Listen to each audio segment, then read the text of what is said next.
Okay, well, like I said, I was gonna make several of these videos today on this truck, and this is kind of like I guess, a help video and possibly the smoking gun of what the problem was.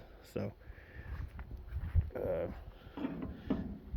as you can tell, I relocated that fuel pump to the very back now and tied it in there. So, as a jockey pump, it needs to be at the very back because those little pumps are more for pushing than pulling.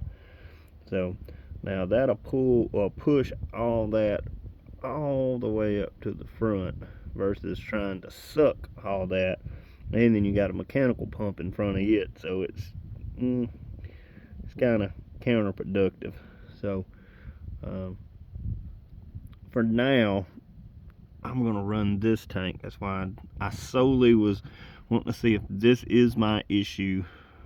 So I ran it off this one tank, and I'll show you why I think this is my issue, other than the jockey pump just not really being in the right location. But it works perfect. Now I'm going to take it and drive it here in a little bit. I know you're probably questioning why I got my little battery out, but these are neat for this purpose as well. Just to make sure I was, instead of bringing a big old gawky big battery back here to make sure this little pump would pump out of this tank from right here, I just took my wires and then wired it right into my negative and the positive side of this, and of course it was pumping just fine. So I knew my little pump was still working great, and instead of lugging a big battery back here, those things come in handy. They're awesome. So just a little DIY, DIY, whatever. They come in handy. Hook that thing up, and they actually work in junkyards too. I've gotten so many power seats out of vehicles, and cut your wires or whatever to get to your bolts, and plug that harness into your negative and your positive side, and you can slide the seats forward and back and get to whatever hardware you need to get the seats out. So they come in handy. Another good idea. I don't know if there's any amateur electricians like myself, but when you're running a big spool of wire, or a wire that long from the front of this thing all the way back down to the frame rail, good idea if you've got big spools of wire like this. Good thing to do is put it at a location somewhere in the vehicle or frame with a hole in it, and get you a long screwdriver like so, and then pull it, and that will unspool itself off of that, versus I guess this is a better demonstration, but you can unspool the wire off of it like that instead of having somebody hold it or feed it off. So maybe that comes in handy if you got a big large spool of wire like that. But yeah, this is what I think my smoking gun was. Okay, it's probably a bad angle with that sun right there, but as you can tell, this is my hose. This hose right here went to that tank, which, as you can tell, this hose is probably 20 something years old easily. And I'm not cutting anybody's handiwork, because it just not saying anything. This is a great idea back in the day for this system, so I am not taking anything away from anybody. I'm just saying there's a lot that these ball valves can act up. This is what I think my problem was.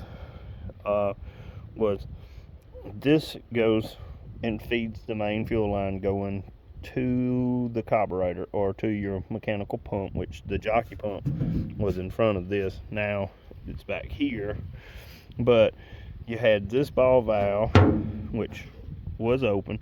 For people that don't know about ball valves, when the handle is not parallel with the valve, that shuts off the flow. So that would be shut off. This is, of course, open, and so is this one. And this right here was just like so under the truck on the frame rail. Well, that pipe plug right here, well, not plug, but pipe fitting actually screwed into the bottom of this tank on the sump. Well, this tank has been empty for God only knows how many years, but this there lies the problem. This valve is open, and as you can tell, it hadn't been closed in a lot of years. So you got a pump that's trying to pump fuel from here all the way back here to that tank right there. Well, before it ever even gets to that, you have this right here. So you're trying to create a vacuum in here to get fuel to come up and over, flow around, go under a frame rail, go right here, where you also have a massive vacuum leak right here going into this tank with a vented cap. So unless you just suck this tank completely down, if you had a regular tank or a cap that wasn't vented, which that one does have a little vent on the top, you would have to squeeze this thing, create a vacuum in it to get fuel to come out of here. So that was our issue, and I think that's why the truck was shutting off like it was. It's because this valve was never shut off. Once again, hey, you never know until you get up under here. And as you can tell, this thing is pretty low to the ground, and my fat ass don't fit very good. But hey, got everything out, got the wires ran, new fuel lines on it. Got this little jockey pump from where it was right here. Got all that hooked back up to the frame, fuel line, new wires for the fuel pump. I'll crank this thing up for y'all real quick. But as you can hear, the little jockey pump just pumping away back here. So she's pumping. Let's see.